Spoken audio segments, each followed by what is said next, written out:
ఈ విధముగా చెప్పుచున్నారు. 5వ అధ్యాయం.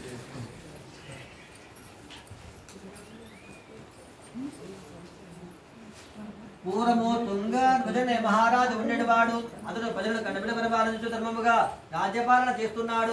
ఒకప్పుడు ఆ మహారాజు వేటకు వెళ్ళిన వాడు అనేక జంతువులకు సంబంధించిన వాడి అలసట ఒక అదే చెట్టు క్రింద విశ్రాంతిగా యాగి ఉన్నారు. ఆ ప్రక్కనే కొందరు గొల్లవారు సత్యానార్థం చేయుండగా చూసి కూడా ఆ సమీపాన్ని వెళ్ళక తాను రాజుని మనోకరముతే అక్కడ ఉన్న స్వామి నమస్కరించక నిర్లక్ష్యము చేసెను. వర్తం కోటిల తర్వాత గోపాలుడు ప్రసాదం తెచ్చి ఆ మహారాజు ముందర ఉంచి స్వీకరింపుడని ప్రార్థించి తిరిగి తాము కూడా వెళ్లి ప్రసాదాన్ని స్వీకరించినారు. ఆ మహారాజు అహంకారంతో వారు పిన్న ప్రసాదాన్ని అక్కడనే విడిచి రాజ్యానికి వెళ్లిపోయిను. అందువల్ల రాజునకు కుమారుడు నశించి ధనధాన్యములు అంతరించిపోయిను. ఐశ్వర్యుడు నశించిపోయిను. చాలా దుఃఖములు అనుభవించను.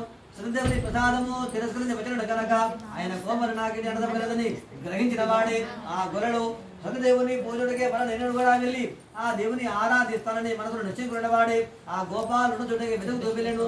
ఆ మహారాజు గోపాలను నుంచి మీరు చేసినటువంటి ఆ సత్యదేవి వ్రతాన్ని నాతో మళ్ళీ ఆచరింపడని భక్తి పూర్వకముగా సత్యదేవి వ్రతాన్ని ఆచరించినాడు.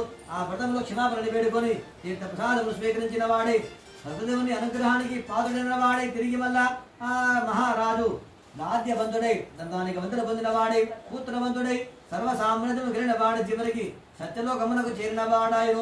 పరమోత్తమైనటువంటి సత్యనారాయణ వ్రతములు చేసిన వారును ఎవరైనా చూచుండగా చూచు వారిను కథలు విన్న వారిను సత్యనారాయణ స్వామి అనుగ్రహం వలన ధనధాన్య సంపదలు పుత్ర పూత సంతతి పొంది ఏ లోకమున సర్వ శోకను భవించిన వారి పరమున మోక్షమును పొందుతుడు.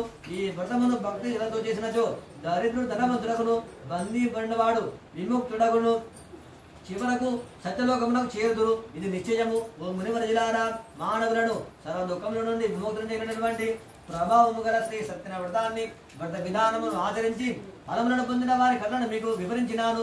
విశేషించి కలియుగములో సమస్త దుఃఖం తొలగొడకును సర్వ సౌఖ్యములు పొందుటకును ఇదొక మోక్షములు చుటకును ఈ సత్యనారాయణ మించినది ఏది లేదు. కలియుగమున కొందరు దేవుని సత్యమూర్తి అనే కొందరు సత్యేశ్వరుడని కొందరు సత్యనారాయణ కొందరు సత్య దేవుని అని పిలుచుకొందరు. ఎవరే పేరుతో పిలిచిన పలికెడి దయామైనటువంటి ఆ సత్యదేవుడు అనేక రుములు పొందిన వాడే భక్తుల కొరకలా తెరచుచు కలియుగమున వ్రత రూపుడే ప్రకాశించుచున్నాడు.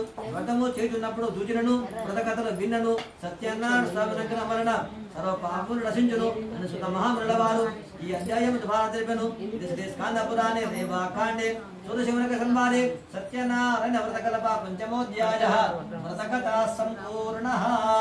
సత్యనారాయణ భగవాన్ కీ జై. ఏవం గంధ పుష్ప ధూప దీపోత్తరాది అలంకారాన్ సమర్పయామి.